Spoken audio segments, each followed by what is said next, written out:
Aqui é declarado que certas pessoas descansaram no dia de sábado de acordo com o mandamento, e em seguida, no primeiro dia da semana, fizeram o que não fariam no sábado. Isso prova conclusivamente que o dia de descanso, segundo o mandamento que esses homens citaram, o qual se espera que os tribunais terão de interpretar quando este projeto se tornar uma lei, sim, isso prova que o dia de descanso é o dia que antecede o primeiro dia da semana. E demonstra claramente que o sétimo dia nomeado no mandamento não é nada mais, nada menos do que o sétimo dia da semana. Sendo assim, se os tribunais, ao interpretarem esse mandamento como base de uma lei dominical, declararem a lei como está escrita e conforme definida pela clara palavra de Deus, terão que declarar que o sétimo dia da semana e não o primeiro é o sábado. Segundo, com relação a todas as leis, é a intenção do legislador que deve ser aplicada. Qual foi, então, a intenção do legislador ao dar o quarto mandamento? O legislador declarou ou mostrou de alguma forma sua intenção? Certamente que sim. Quando o Senhor deu a lei no Sinai, não a deixou à mercê das pessoas para que a interpretassem segundo suas conveniências, ou que não a interpretassem de forma alguma. Por meio de 3 atos especiais a cada semana, realizados continuamente por quase 40 anos, ele mostrou sua intenção na lei. O povo foi alimentado com maná em sua peregrinação de 40 anos, mas no 7º dia da semana, nenhum maná jamais caiu. No 6º dia da semana havia uma porção dobrada, e o que era recolhido naquele dia era preservado para o 7º dia, o que não ocorria em qualquer outro período ou em qualquer outro dia da semana. Por esse meio, o legislador mostrou sua intenção sobre a questão da observância desse dia mencionado na lei, e ao mantê-lo continuamente por tanto tempo diante do povo por meio desse milagre semanal, Deus tornou absolutamente impossível que sua intenção fosse mal interpretada. Portanto, se os tribunais dos Estados Unidos reconhecerem judicialmente o quarto mandamento, aceito por essas pessoas como a base e a autoridade para o movimento deles, de acordo com esta regra, o 7º dia da semana, e não o primeiro, terá de ser declarado como o sábado, o dia de repouso cristão. Terceiro, quando as palavras são claras numa lei escrita, põe-se um fim a toda interpretação. Elas devem ser seguidas. Será que as palavras do quarto mandamento são claras? Sim, não há nenhuma palavra obscura ou ambígua no mandamento. Então, de acordo com essa regra, se isso vier a se tornar uma questão de competência judicial nos tribunais dos Estados Unidos, o 7º dia da semana, e não o primeiro, terá de ser declarado o dia de descanso, o sábado. Isso é tudo que os tribunais podem legitimamente declarar. Portanto, a conclusão de todo o assunto discutido até agora é que, se nossos tribunais têm a intenção de permanecer como cortes de justiça e ser guiados pelas regras estabelecidas para a interpretação da lei, eles nunca poderão defender qualquer lei visando a imposição do dia de descanso ou dia do Senhor no primeiro dia da semana.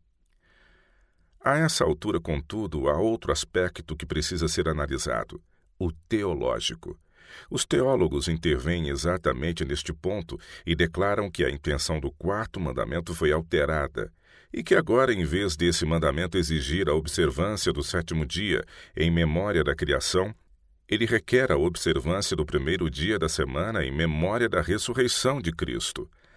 Para chegar a essa conclusão, eles primeiramente declaram que a frase "o 7º dia" no mandamento representa um tempo indeterminado e que ele não ordena a observância de qualquer dia específico, mas apenas de um dia em 7.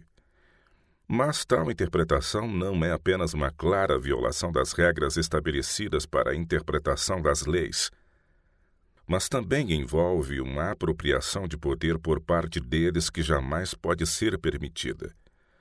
Admitindo-se a hipótese de que essa frase no mandamento seja indefinida, então se deve admitir também que o Senhor, ao escrevê-la, a deixou intencionalmente indefinida, porque as Escrituras dizem que, após Deus ter falado essas palavras, ele nada mais acrescentou.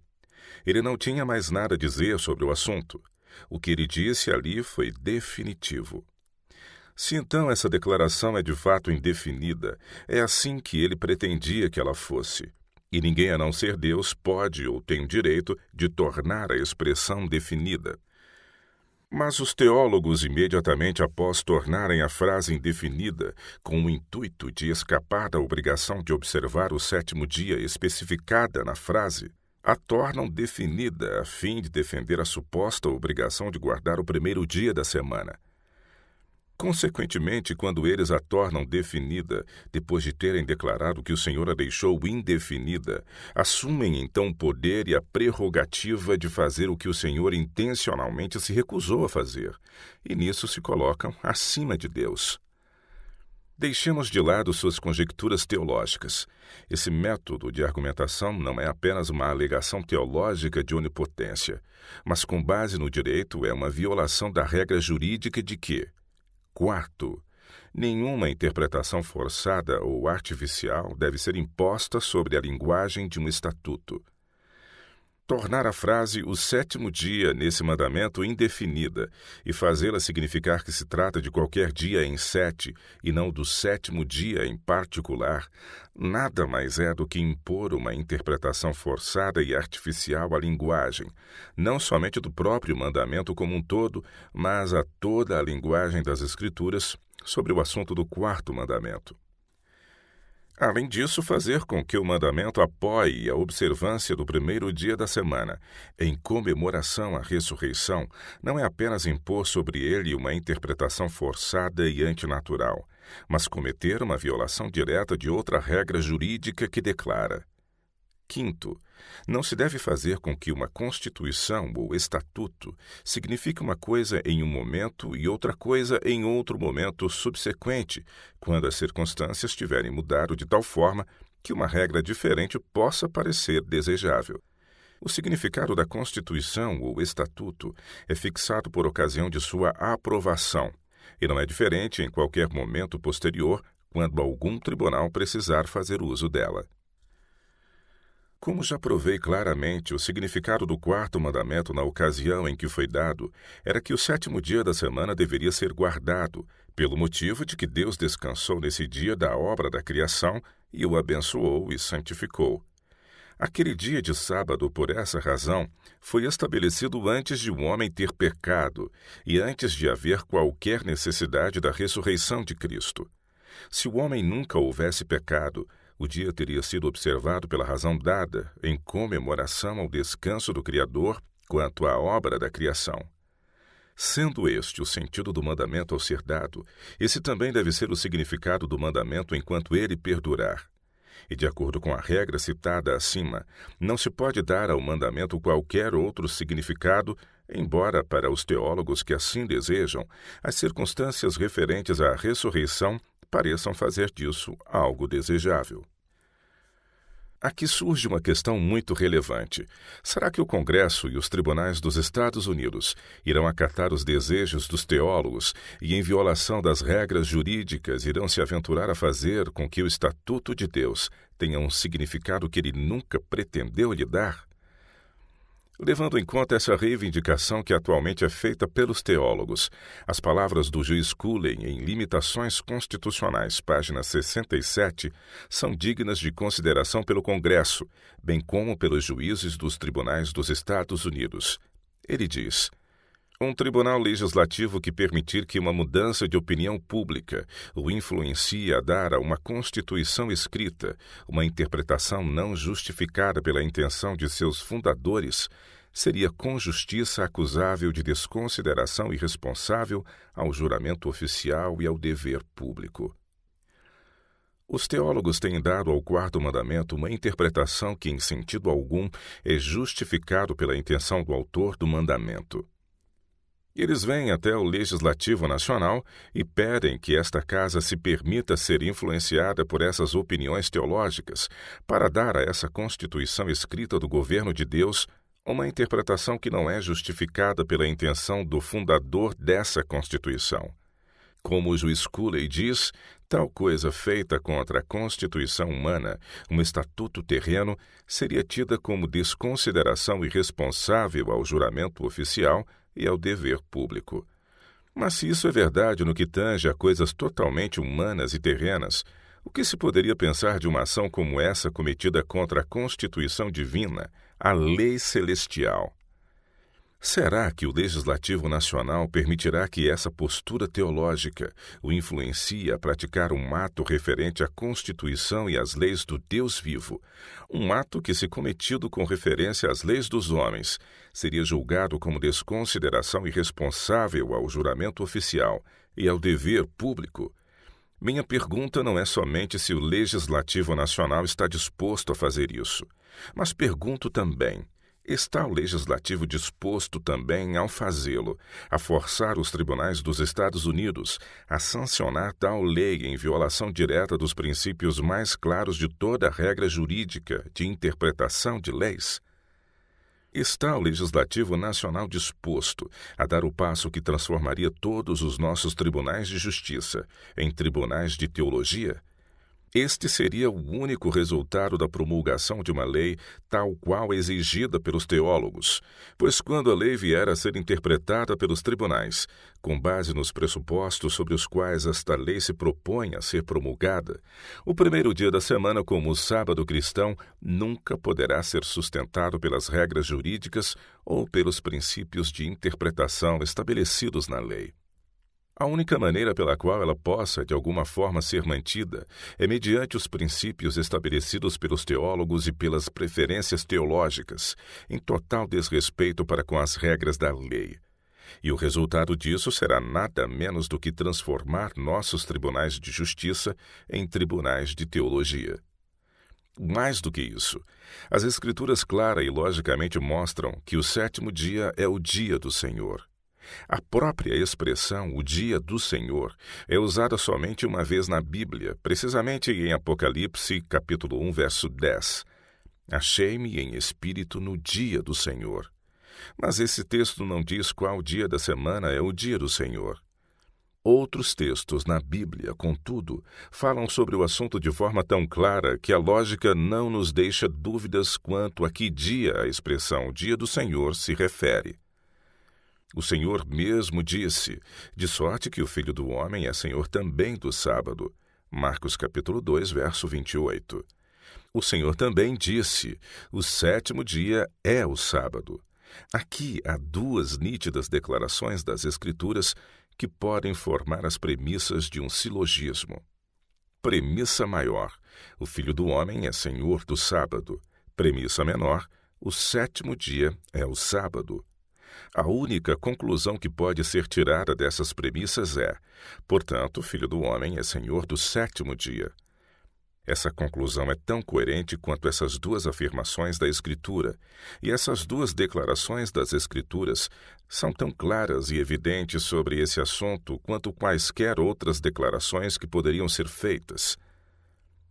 Formando outro silogismo, do qual a conclusão acima seja a premissa menor, temos o seguinte: premissa maior. Qualquer que seja o dia do qual o Filho do Homem é Senhor, é o dia do Senhor. Premissa menor. O Filho do Homem é Senhor do sétimo dia, portanto, o dia do Senhor é o sétimo dia. Essa lógica é inquestionável e sua conclusão é tão verdadeira quanto as próprias Escrituras.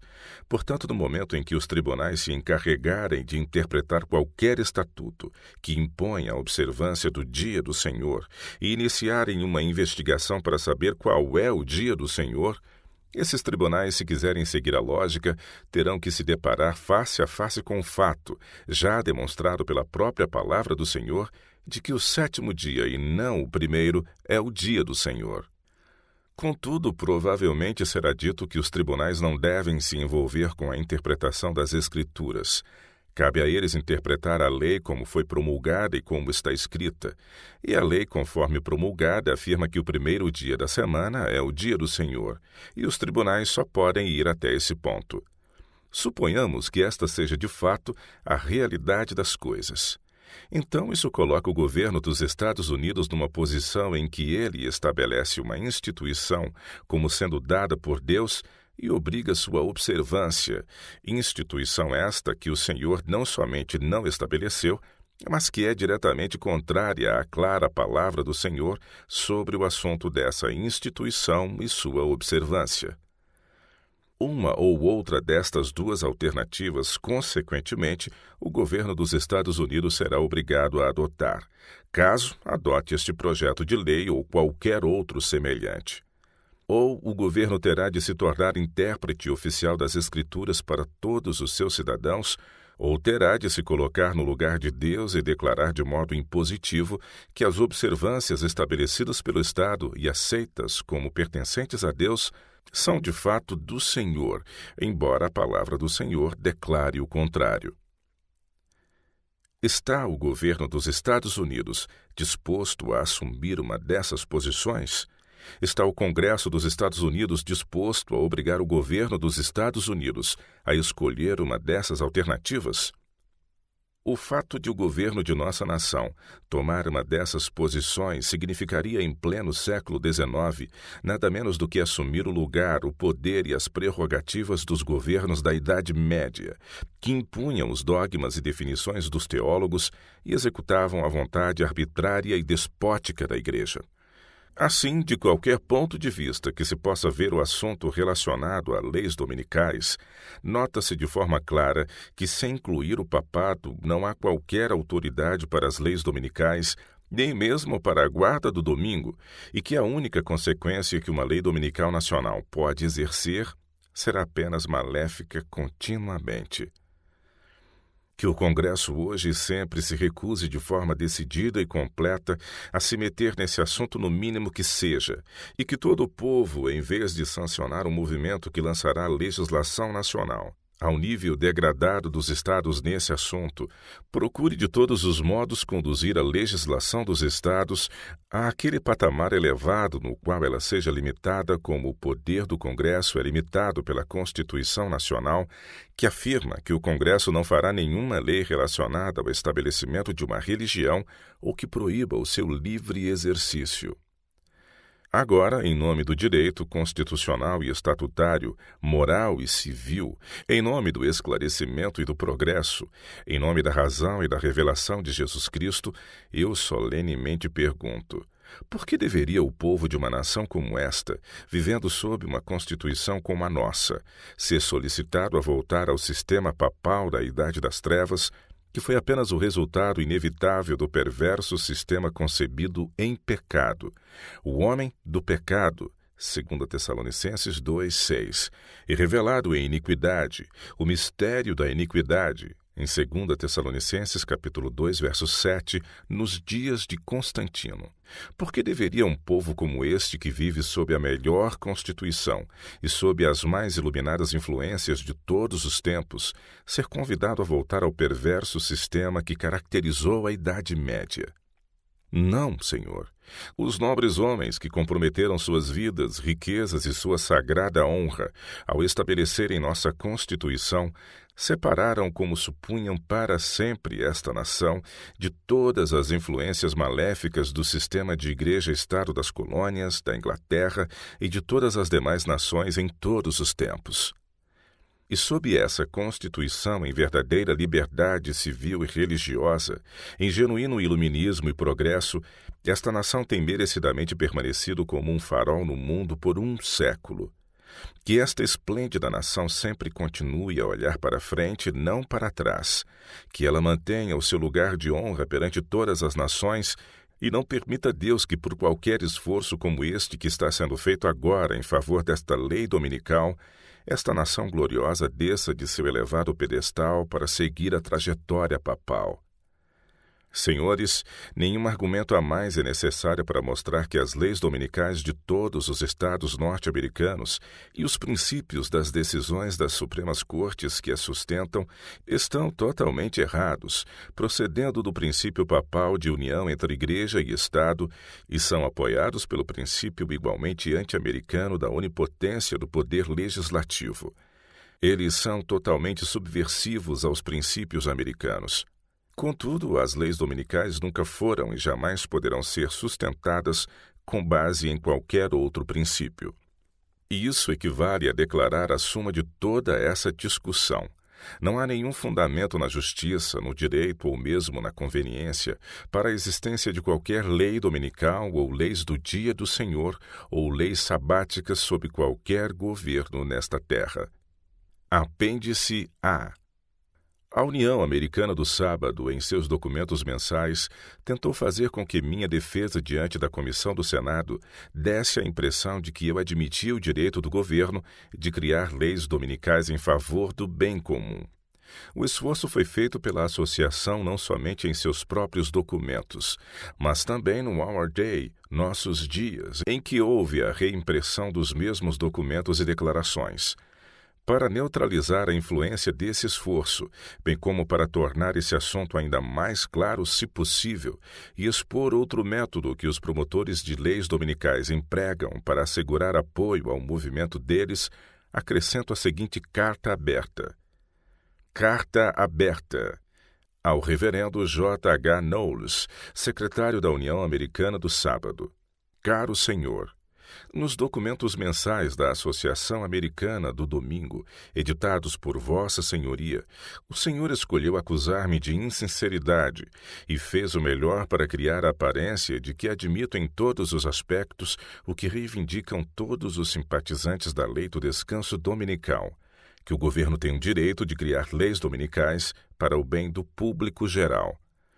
O Senhor distorceu trechos do relatório do meu discurso perante a Comissão do Senado sobre a questão da lei dominical. E então colocou em itálico certas palavras e sentenças de determinado trecho na tentativa de fazer parecer que eu reconheço o direito do governo de criar leis dominicais para o bem comum. O Senhor citou do meu discurso as seguintes palavras e da seguinte forma: sempre que qualquer governo procurar impor qualquer coisa relacionada a um dos primeiros 4 mandamentos, ele invade a prerrogativa de Deus e deve ser desobedecido. Eu não digo resistido, mas desobedecido. O Estado, em sua legislação, jamais poderá legislar corretamente no que diz respeito à fé religiosa de qualquer homem ou em relação a qualquer ponto dos primeiros 4 mandamentos do Decálogo. Mas se no exercício de suas convicções religiosas, relacionadas aos primeiros 4 mandamentos, ele invade os direitos do seu próximo, o governo civil dirá então que se trata de algo ilegal. Por quê? Porque é irreligioso ou imoral? De jeito nenhum. Mas porque é um ato incivil e somente por essa razão. Itálicos nossos. Ao pôr em itálico essas palavras, ficou evidente o seu esforço em fazer parecer que eu admito aquilo que contínua e consistentemente neguei perante a comissão e nego terminantemente em qualquer outro lugar. O Senhor inseriu reticências na citação acima, indicando que uma porção foi omitida. E o Senhor sabe muito bem que na porção excluída encontra-se o seguinte: Senador Blair, então o Senhor se opõe a todas as leis dominicais do país? Senhor Jones, sim, senhor. Senador Blair, o senhor é contra todas as leis dominicais? Senhor Jones, sim, senhor. Somos contrários a toda e qualquer lei dominical que já foi criada no mundo, desde a primeira promulgada por Constantino até esta proposta agora. Senador Blair, estadual e federal da mesma forma? Senhor Jones, estadual e federal, senhor. E não só estavam ali essas palavras, mas no trecho que o Senhor publicou logo após as palavras em itálico, o Senhor mesmo relatou minha categórica negação do direito de 999 pessoas de um grupo de 1000 obrigarem o 1000º homem a descansar no dia em que a maioria descansa, como se segue. Senador Blair, a maioria tem o direito de governar naquilo que diz respeito à ordem da sociedade.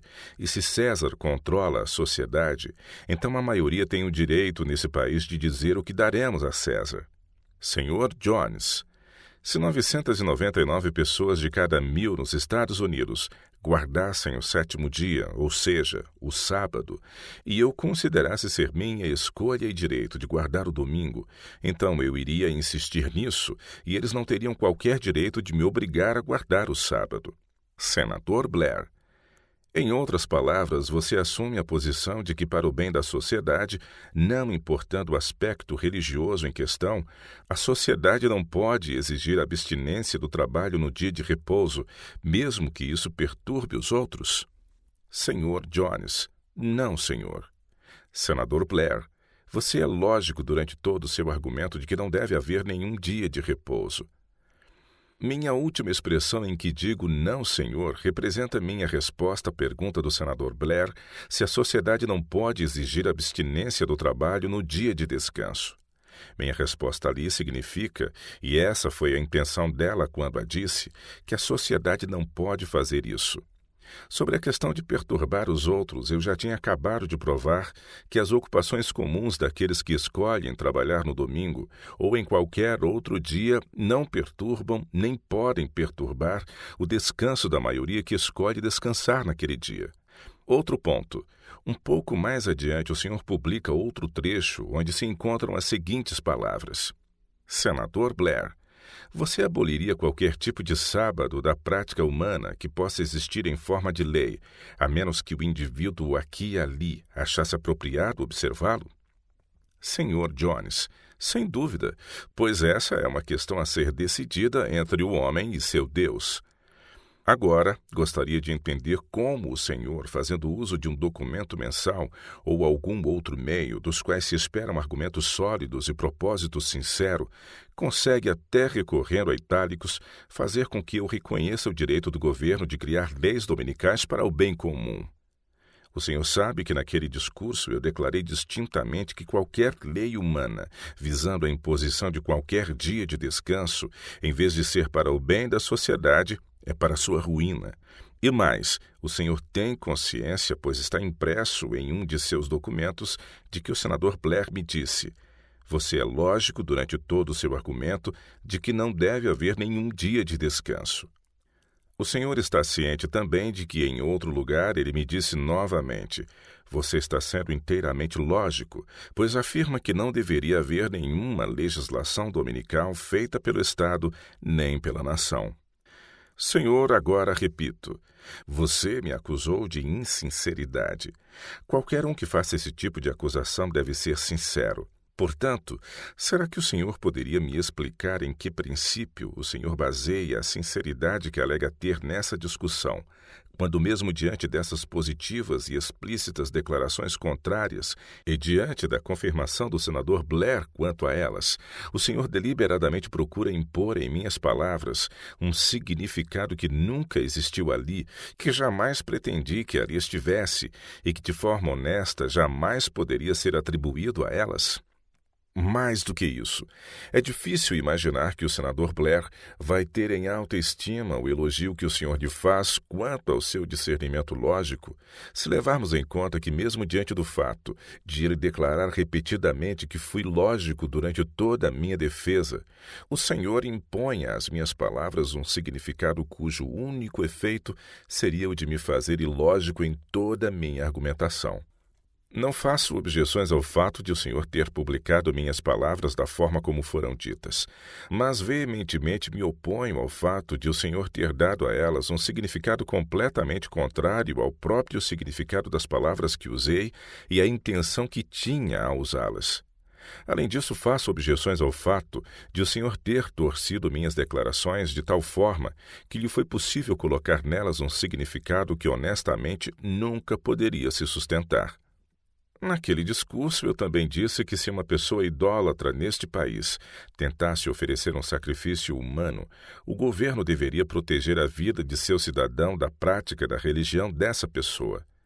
Disse também que a pessoa tem o direito de adorar qualquer ídolo que quiser, mas que não tem o direito de cometer assassinato no culto a seu ídolo, e o Estado proíbe o assassinato sem qualquer referência à religião dessa pessoa, ou se ela adora ou deixa de adorar sem qualquer referência ao mandamento que proíbe a adoração de ídolos e sem a mínima intenção de proibir sua idolatria.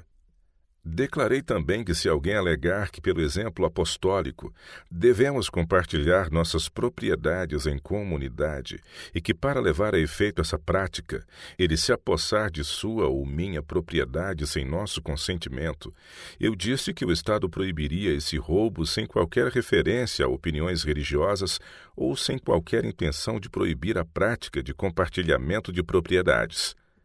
O senhor sabe que foi em referência direta a essas palavras que usei o texto que o senhor frisou em itálico. Ali nego categoricamente que o Estado possa ter o direito de legislar em relação a qualquer matéria envolvendo os 4 primeiros mandamentos do Decálogo. Mas se alguém, no exercício dos seus direitos sob os 4 primeiros mandamentos, e nesse caso sob o 4º mandamento, viesse a invadir o direito do seu próximo, como já me expressei, colocando em risco sua vida, liberdade, propriedade, ou atacando seu caráter, ou ainda invadindo seus direitos de alguma forma, então o governo tem o direito de proibir essa prática por causa da incivilidade, mas sem qualquer pergunta se o homem é religioso ou não, e nunca com o propósito ou o pensamento de proibir o livre exercício do direito de qualquer homem de trabalhar em qualquer dia ou em todos os dias, conforme ele escolher. Isso é precisamente o que cada Estado desta União faz por meio de estatutos que punem pessoas que perturbam cultos religiosos, reuniões religiosas ou assembleias pacíficas de qualquer tipo. Mas há uma grande diferença entre estatutos como esses e os que o Senhor deseja que sejam promulgados. Estes são estatutos estritamente civis que proíbem a incivilidade e estão longe de qualquer coisa que se assemelhe à imposição de observâncias religiosas. Os promotores de leis dominicais se queixam de distúrbios causados à sua adoração no domingo. Se são sinceros nisso, por que eles não cobram o cumprimento das leis que já existem em seus livros de estatutos, proibindo a perturbação de cultos? Na Califórnia, por exemplo, é proibida a perturbação da adoração sob penalidade de uma multa de $500 e 6 meses de prisão. Mas, em vez de exigir a aplicação dessas leis legítimas, o Senhor propõe a proibição da perturbação da sua adoração no domingo, obrigando todos a guardar o domingo. Com base nesse mesmo princípio, o Senhor adotaria também a postura de que o Estado deveria proibir a oferta de sacrifícios humanos por uma idólatra, obrigando-o a guardar o 2º mandamento. Em resumo, o princípio é que o Senhor gostaria que o Estado proibisse a incivilidade, obrigando todos a ser religiosos. E o Senhor está tão fascinado com essa visão distorcida que escolheu, em sua sinceridade, mediante o uso de itálicos, forçar-me a sancionar este princípio pernicioso. Mas a estratégia não funcionará. Como digo sempre, se seu culto é perturbado no domingo ou em qualquer outro momento, que o Estado puna a pessoa ou pessoas que criam o distúrbio. Que o Estado os puna mediante legítimos estatutos como os que os Estados já possuem sobre o assunto. Porém, que o Estado nunca tente proibir distúrbios a cultos, obrigando as pessoas a participar de cultos religiosos, nem tente proibir a incivilidade mediante a imposição de observâncias religiosas. Era isso que eu tinha em mente, e precisamente o que tive intenção de transmitir nas palavras que o Senhor colocou em itálico.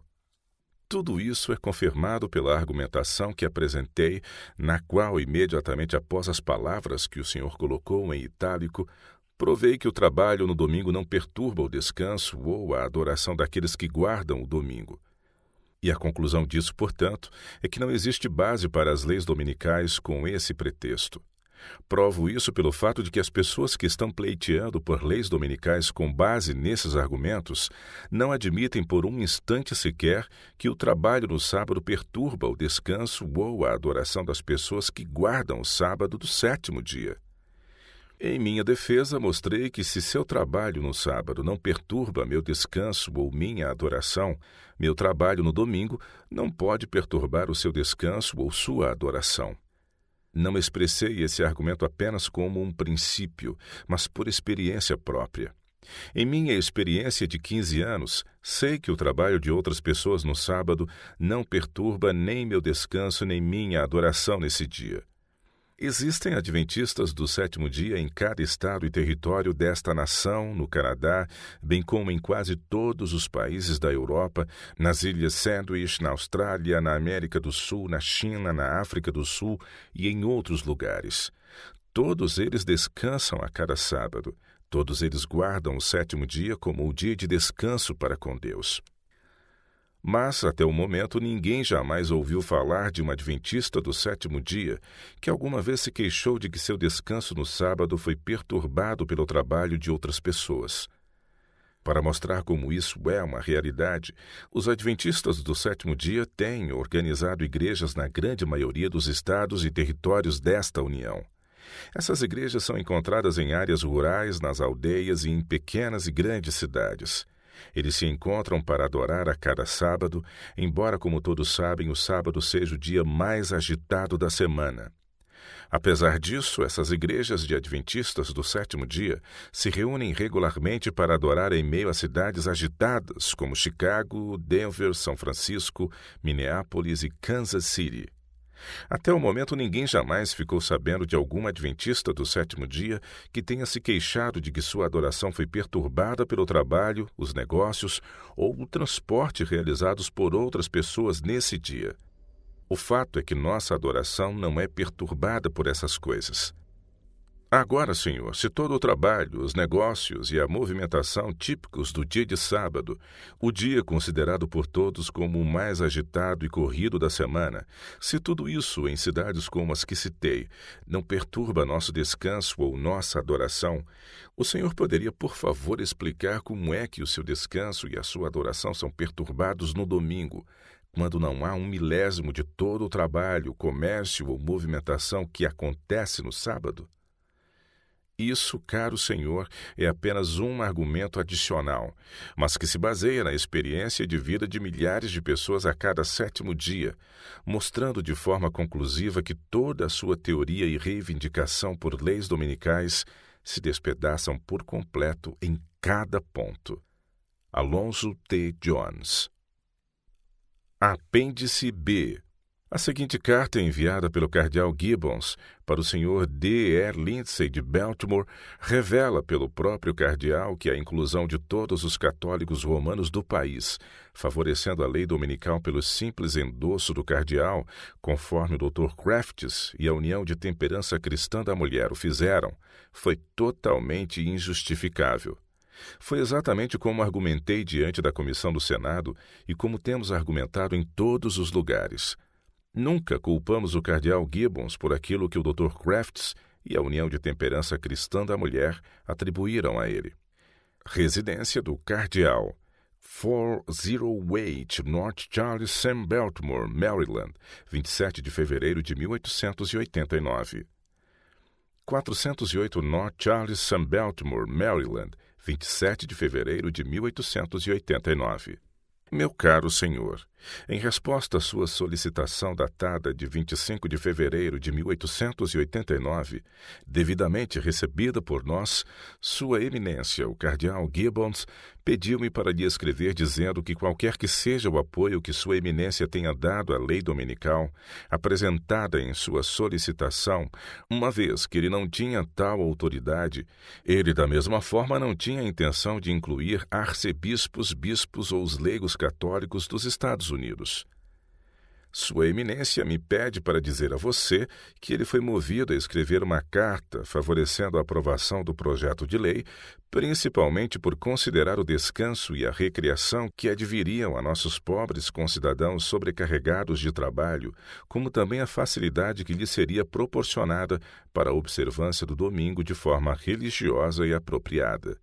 É incorreto supor que Sua Eminência, conforme as supostas palavras do senador Blair, apresentadas em sua solicitação, assinou o projeto de lei, dessa forma garantindo que 7.200.000 católicos estavam endossando o projeto de lei.